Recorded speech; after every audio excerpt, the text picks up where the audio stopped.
Hey there, welcome back to video 4, the last of this soldering stencil video series. And we're going to talk a little bit about forming and cleaning. Finishing. Yeah, finishing of your piece after you get done soldering and all of those other fun operations. So, Michelle, what do you got going on? We've got our ginkgo leaf out of the pickle. And we've got some texture I'd like to smooth up a little bit. So what I'm gonna first do, it's also very soft. Right now you can tell it's kind of white, which means it's annealed, and that whiteness is actually fine silver that comes to the surface. Cool, let's get it on the bench pen there. So I'm just gonna take what's called a Italian green wheel. Okay.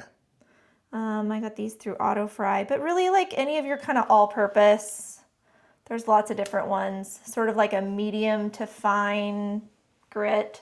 All I'm doing is I'm just like hitting the smooth wires. I don't really need to do anything with the filigree wires.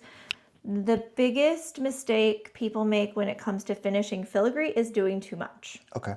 So you want to stay away from the twisted part or any of the textured parts. So all I'm going to do is just lightly clean up some of these wires. And because my filigree is actually a little bit lower than my structure wires or my bones, then I don't have to worry as much about taking some of that twisted wire. Yeah. It protects it a little bit. So usually there's some texture on the little balls, sometimes on the center. The back is actually really good. The back is actually the front. I'll use this as my front actually, but it's just really light. Just hit any areas where you find some of that texture that you want to remove. And from here, normally I would put it in the kiln to precipitation harden it. Okay. Which could be talked about in a different video how to do that. But basically you can use your kiln or your oven to harden it with heat. So it needs to be fully annealed to be precipitation hardened, because it has to do with copper moving inside your elements. But after that, I will actually put it in the tumbler. Okay. I don't love the pin finisher because I find the pin finisher actually adds more texture. Yeah, it doesn't really get it like smooth and burnished the way I'd like it to. So it'll go from the kiln into the tumbler, sometimes overnight. Rotary tumbler? Okay. And I take out all the pins. So do you have the tiny round balls in there, or Okay. Yes. And then you'll actually see, if I was to put this in the tumbler, which we could probably do that tonight, and then we could do another video tomorrow to show you what it looks like after it's tumbled. Then I usually shape it at that point. Okay. Yeah, because when I work it after it's been in the tumbler in the kiln, it's still not fully hardened. Okay. So any shaping that happens, I mean, you could do it in its soft state, but I tend to not do it. Tend not to. Okay. Yeah. Cool. So just some real light work. Yep. Well, we might lightly shape it, but I'm not going to do the earring wire.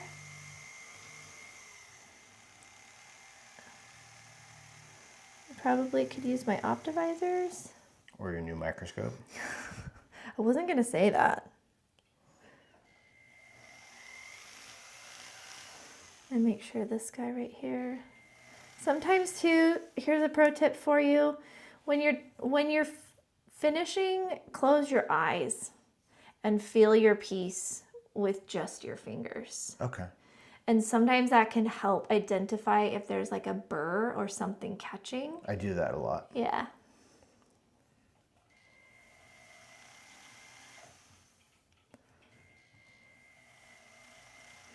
After it's been in the tumbler, I check it again, and then I finish it with a final polish on the polishing cabinet. Okay.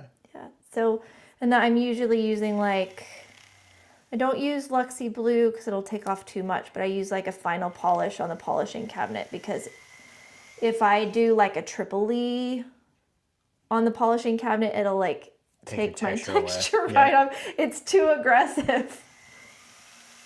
So much of my, discovery work has been trying to figure out how do I do this without ruining my texture. I'll check in here. And I'm way more detail oriented than most people usually are. So I also acknowledge that, like, I might be the only one doing this kind of stuff. And noticing if there's like a little... Right? Yeah. That's pretty much it. Yeah, we can give it a little round shape. Okay, so you have kind of an example sitting here for what you start with versus what you want to end with. Yeah, I feel like a lot of the magic happens when you start to shape it. When you start to take it from a flat object to a three-dimensional object. And it really doesn't take a lot of force to do that. It just takes, I like using, gosh, I have these like parallel pliers of all different kinds, but the ones that have the Delrin jaws. If you don't have that, just a simple, like, I think this is less than $20. This is a Euro tool. And you can get new jaws to put in, and you can make it whatever shape you want. And then if you don't have that, then you can use masking tape. You can take like half round pliers and put masking tape on it so it doesn't mar your material. Okay. I'm actually going to, I think I just want it like one smooth kind of shape. So I'll start with, decide which side is my front. So this is going to be my front. And I'm just gonna, and a lot of times this is where something, I call it popping. This is where something pops. And don't worry about that. Like, if something pops, like a seam breaks apart, you just take it back to the soldering block. And you can actually solder filigree in a three-dimensional form. It's not a problem. Let's use these guys. Okay. So I kind of have it like... kind of a little curve in there. Yeah. So I'm gonna kind of use my fingers. See how I've sort of domed it a little bit? Yeah. You don't need much.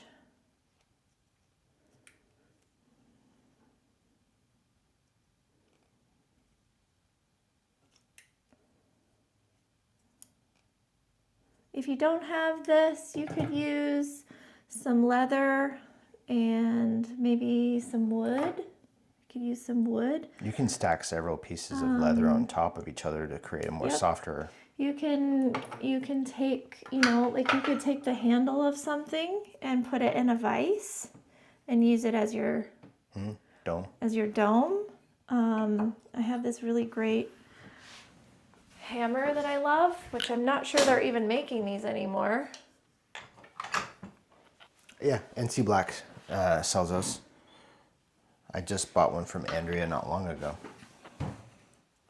So yeah, if you guys don't have one of these, or this is great. This is how it lets me like be very precise and. NC Black is a great company too. So Andrea and her husband.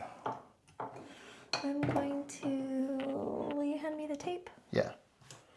Andrea and Chuck. I've had that one for years. I think occasionally they take breaks and aren't making things, so if you can get one, it's good. Yeah.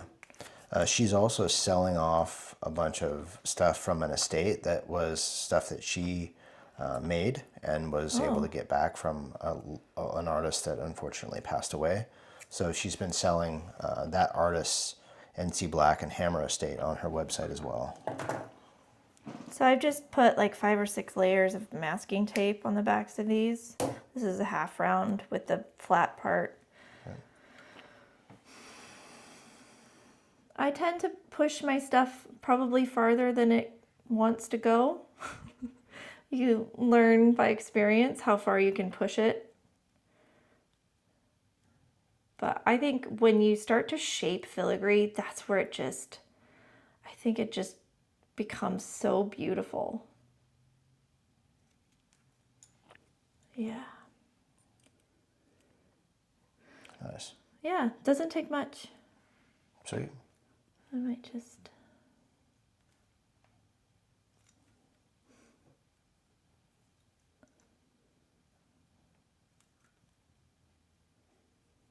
So I just play with it. Keep deciding what you want.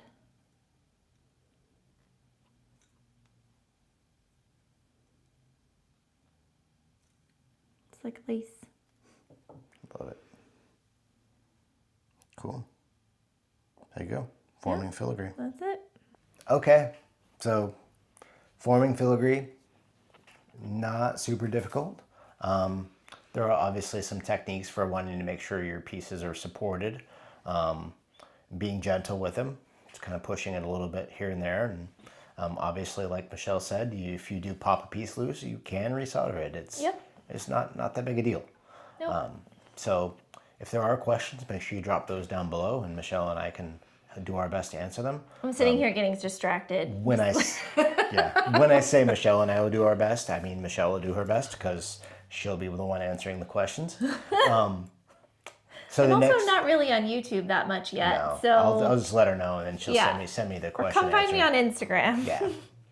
So the next video will be a little bit about finishing of the filigree. So initially I lied and said there'd be 4 videos. There will be 5. We know you love us. You would just want more. I hope so. Or you've turned this video off after watching for 1.5 minutes. I'm done with this. I'm done with this. I hate filigree. I hate filigree. We'll see you guys in the next video. I'm going to make something rustic.